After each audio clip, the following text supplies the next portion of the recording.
ಆತ್ಮೀಯರೇ ನಮಸ್ಕಾರ. ನಾನು ನಿಮ್ಮ ಖಾಸಿಂ ಮಲ್ಲಿಗೆ ಮಡುವು. ವಾರಕ್ಕೊಂದು ಕಗ್ಗ ಈ 200ನೇ ವಾರದ ಸರಣಿಗೆ ಆತ್ಮೀಯ ಸ್ವಾಗತ. ಮನೆ ಗುಂಡಪ್ಪನವರು ಏನು ಹೇಳ್ತಿದ್ದಾರೆ ಅಂತ ಕೇಳೋದಕ್ಕೂ ಮುನ್ನ ಇಂದಿಗೆ ಈ ನಮ್ಮ ಕಗ್ಗದ ಪಯಣ 200 ವಾರ ಸಂದಿವೆ. ಈ ಎಲ್ಲದಕ್ಕೂ ಕಾರಣಕರ್ತರೇ ತಾವು.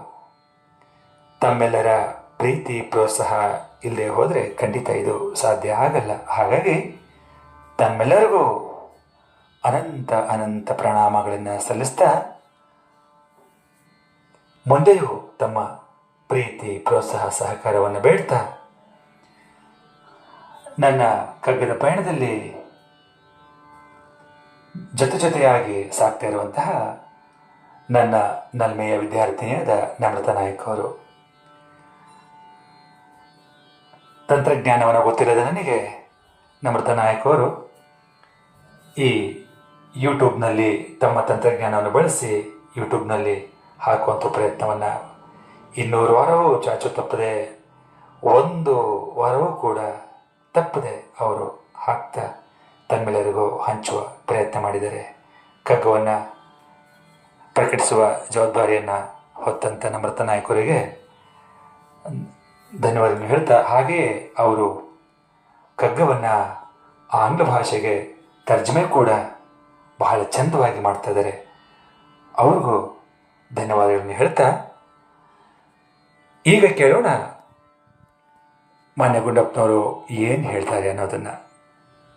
ಮಲೆ ಕಣಿವೆಗಳ ಬೆರಗು, ಪ್ರಕೃತಿ ಕೋಪದ ಗುಡುಗು, ಕೆಳೆಯೊಲವು, ನಲ್ಲೆಯ ವಿಯೋಗವಿಂತಹವು ನಿಲ್ಲಿಸಿ ಮನದೋಟವನು ಮೂಕಗೊಳಿಪುವೆನ್ನ ನೊಳದನಿಯದೊಂದರಿಮ್ಮಂಕುತಿಮ್ಮ.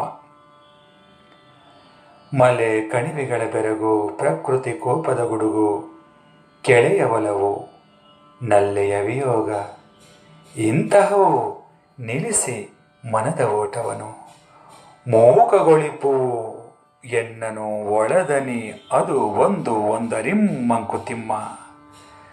ಮಲೆ ಬೆಟ್ಟ, ಕಣಿವೆ ಕೊರಕುಗಳು, ಕೆಳೆ ಗೆಳೆತನ, ನಲ್ಲೆ ಪ್ರೇಯಸಿ, ವಿಯೋಗ ಅಗಲಿಕೆ, ಮೂಕ ಸ್ತಬ್ಧ, ಒಳದನಿ ಆತ್ಮಸಾಕ್ಷಿ. ಬೆಟ್ಟ ಗುಡ್ಡಗಳು, ಅವುಗಳ ಮಧ್ಯ ಕಣಿವೆಗಳು, ಬೆರಗು ಮೂಡಿಸುವ ನಯನ ಮನೋಹರವಾದ ದೃಶ್ಯಗಳು, ಪ್ರಕೃತಿ ವಿಕೋಪದ ಗುಡುಗು, ಸಿಡಿಲು, ಮಳೆ, ಚಂಡಮಾರುತ, ಸ್ನೇಹಿತರ ಪ್ರೀತಿ ವಾತ್ಸಲ್ಯ, ಅಪಾರವಾಗಿ ಪ್ರೀತಿಸುತ್ತಿದ್ದ ಪ್ರಿಯತಮೆಯ ಅಗಲಿಕೆ, ಈ ರೀತಿಯ ವಿಷಯಗಳೆಲ್ಲವೂ ನನ್ನನ್ನು ಹಿಂಡಿ ಹಿಪ್ಪೆ ಮಾಡಿದ. ಇವುಗಳೇ ನನ್ನ ಮನಸ್ಸನ್ನು ಆಳ್ತಾ ಇರುವಾಗ ನಾನಾದರೂ ಏನು ಮಾಡೋದಕ್ಕಾಗ್ತದೆ? ಈ ರೀತಿಯ ಘಟನೆಗಳು ನನ್ನ ಮನಸ್ಸಿನ ಓಟವನ್ನು ನಿಲ್ಲಿಸಿ ಮನಸ್ಸನ್ನು ನನ್ನ ಒಳದನಿ ಮಾತ್ರ ಸುಮ್ಮನಾಗಿಸ್ತದೆ ಅಂತೇಳಿ ಮಾನ್ಯ ಗುಂಡಪ್ಪನವರು ಇಲ್ಲಿ ಹೇಳ್ತಾ ಇದ್ದಾರೆ. ಸ್ನೇಹಿತರೆ, ಈ ದೇಹವನ್ನು ಒಂದು ರಥ ಅಂತೇಳಿ ತಿಳ್ಕೊ, ಆತ್ಮನೇ ಯಜಮಾನ, ಬುದ್ಧಿಯೇ ಸಾರಥಿ, ಮನಸ್ಸೇ ಲಗಾಮು, ಓಡುವ 6 ಕುದುರೆಗಳೇ ಅರಿಷಡ್ವರ್ಗಗಳು ಅಂತೇಳಿ ಭಗವದ್ಗೀತೆಯಲ್ಲಿ ಶ್ರೀಕೃಷ್ಣ ಪರಮಾತ್ಮ ಹೇಳುವ ಮಾತಿದು. ಓಡೋ ಕುದುರೆಗಳು ಎಲ್ಲಿಗಂಟ ಲಗಾಮಿನ ಮೂಲಕ ಸಾರಥಿಯ ಹಿಡಿತದಲ್ಲಿ ಇರ್ತಾವೋ ಅಲ್ಲಿಗಂಟನೂ ಆ ಯಜಮಾನ ಅನ್ಸ್ಕೊಂಡವನು ಸೇರಬೇಕಾದ ಜಾಗವನ್ನು ಸೇರ್ತಾನೆ. ಅದೇ ಸಾರಥಿ ಆ ಕುದುರೆಯ ಲಗಾಮಿನ ಮೇಲೆ ಹಿಡಿತ ಏನಾದರೂ ಕಳ್ಕೊಂಡ್ಬಿಟ್ರೆ ಆ ಕುದುರೆ ತನ್ನ ಮನಸ್ಸಿಗೆ ಬಂದಂತೆ ಓಡೋದಕ್ಕೆ ಶುರು ಮಾಡ್ತು ಅಂತಂದರೆ ಆ ಕುದುರೆ ಎಲ್ಲಿ ಗಂಟೆ ಕರ್ಕೊಂಡು ಹೋಗಿ ನಿಲ್ಲಿಸ್ತದೋ ಅಲ್ಲೇ ಹೋಗಿ ಇಳಿಬೇಕಾಗ್ತದೆ. ಇದರ ಅರ್ಥ, ಎಲ್ಲಿ ಗಂಟ ನಮ್ಮ ಮನಸ್ಸು ಬುದ್ಧಿಯ ಹಿಡಿತದಿರ್ತದೋ ಅಲ್ಲಿಗಂಟ ಮಾತ್ರ ನಮಗೆ ಶ್ರೇಯಸ್ಸು.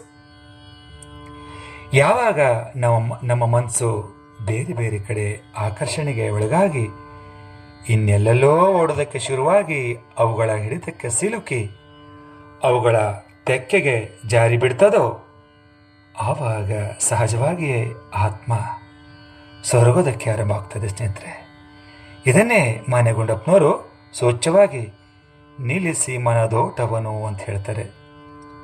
ಹರಿದಾಡುವಂಥ ಮನವ ನಿಲ್ಲಿಸುವುದು ಬಹು ಕಷ್ಟ. ಕಾಶಿಗೆ ಹೋಗಲುಬಹುದು, ದೇಶ ತಿರುಗಲುಬಹುದು, ಆಸೆ ಸುಟ್ಟು ತಾನಿರಬಹುದು, ಜಪವ ಮಾಡಲುಬಹುದು, ಉಪವಾಸದಲ್ಲಿ ತಾನಿರಬಹುದು. ಹರಿದಾಡುವಂಥ ಮನವ ನಿಲ್ಲಿಸುವುದು ಬಹು ಕಷ್ಟ ಅಂತೇಳಿ ನಮ್ಮ ದಾಸರು ಕೂಡ ಇದನ್ನೇ ಹೇಳಿದ್ದಾರೆ. ನಿಜ. ಆದರೆ ಅಸಾಧ್ಯವಾದದ್ದು ಯಾವುದೂ ಇಲ್ಲ. ನಮ್ಮನ್ನು ನಾವು ಆತ್ಮಾವಲೋಕನ ಮಾಡಿಕೊಂಡು ಜಪ, ತಪ, ಧ್ಯಾನ ಇತ್ಯಾದಿಗಳಿಂದ ನಮ್ಮ ಮನಸ್ಸನ್ನು ನಿಗ್ರಹಿಸುವ ಹಾದಿಯಲ್ಲಿ ಸಾಕ್ತಾ ನಮ್ಮ ಬದುಕನ್ನು ಸಾರ್ಥಕಗೊಳಿಸಿಕೊಳ್ಳೋಣ ಅಂತ ಹೇಳ್ತಾ ಈಗ ಕೇಳೋಣ ನನ್ನ ರಾಗ ಸಂಯೋಜನೆಯ ಈ ಕಗ್ಗವನ್ನು. ಆ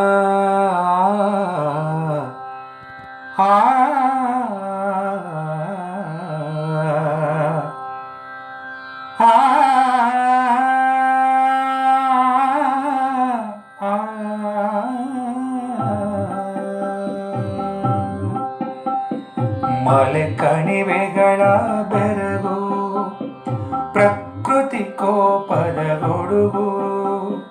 ಮಲೆ ಕಣಿವೆಗಳ ಬೆರಗು, ಪ್ರಕೃತಿ ಕೋಪದ ಗೊಡುಗು. ಕೆಳೆಯೊಲವು ನಲ್ಲೆಯ ವಿಯೋಗವಿಂತಹವೋ.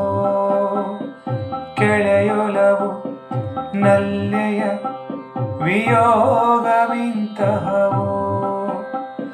ನಿಲ್ಲಿಸಿ ಮನದ ಓಟವನು ನಿಲ್ಲಿಸಿ, ನಿಲ್ಲಿಸಿ ಮನದ ಓಟವನು ನಿಲ್ಲಿಸಿ.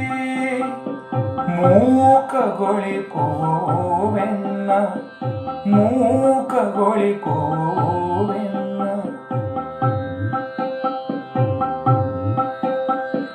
ನಿಲ್ಲಿಸಿ ಮನದ ಓಟವನು ನಿಲ್ಲಿಸಿ, ನಿಲ್ಲಿಸಿ ಮನದ ಓಟವನು ನಿಲ್ಲಿಸಿ. ಮೂಕಗೊಳಿಸುವೆನ್ನನು ಒಳದನೆ ಅದು ಒಂದು. ಒಂದರಿಂ ಮಂಕುತಿಮ್ಮ, ಒಳದನೆ ಅದು ಒಂದು. ಒಂದರಿಂ ಮಂಕುತಿಮ್ಮ, ಮಂಕುತಿಮ್ಮ, ಮಂಕುತಿಮ್ಮ, ಮಂಕುತಿಮ್ಮ, ಮಂಕುತಿಮ್ಮ, ಮಂಕುತಿಮ್ಮ. ಧನ್ಯವಾದಗಳು. ನಮಸ್ಕಾರ.